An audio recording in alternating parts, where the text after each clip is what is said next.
Армысыздар, құрметті көрермендер. Бүгін біз Абай ауданы әкімінің халқына қаншалықты жақын екенін көретін боламыз. Кеттік.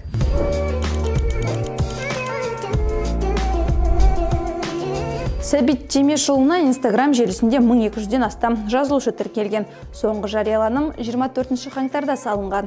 Парақшада жұмыс барысынан фото, видеолар жарияланған. Соңғы әкім сағатында бірнеше пікірде жазылыпты.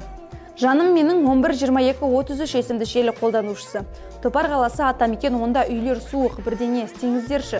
Топар әкімдігіне бардық, ештеңе істей алмады. Тоңып отырмыз, еш жерде жауап жоқ. Барлық жерге жаздық, батареялар суық деп жазған екен. Бұл пікірге жауап жазылмаған. Әрі қарай кеттік. Мына бір посттың астына Каримханова 09 есімді тұрғын. Қанша рет жаздым, жауап жоқ. Әкімдер ешқашан жауап жазбайды. Барып қана сөйлесу керек деп жазыпты.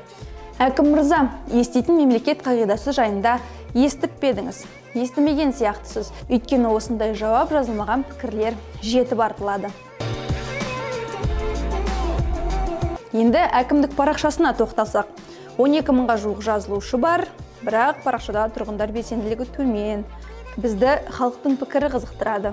Пікірлерге көз жүгіртсек, ККС 0979 есімді желі қолданушысы. Неге қоқыстарды тазаламайсыздар деп жазыпты. Дәл соған KZ Ника есімді тұрғын. Осы сұрақ мені де мазалайды. Абай өте лас қалаға айналды деп жазып кетіпті. Бұл пікірлерге де жауап берілмеген. Жолдарды қардан тазалайтын техниканың дайындығын көрсеткен видеоның астына да біршама пікір жазыпты.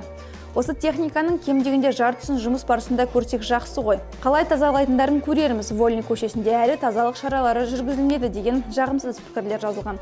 Бірде-бір пікірге жауап берілмеген. Баспасөз хатшыларына осы бағытта жұмысты күшейту керек. Өздеріңіз байқағандай, Абай ауданының желідегі жағдайы көңіл көншітпейді. Болашақта осы бағытта жұмыстарды күшейтіп, жақсы өзгерістер болады деген үміттеміз. Бүгінге осы, жұрттың әкімі дегізбейік.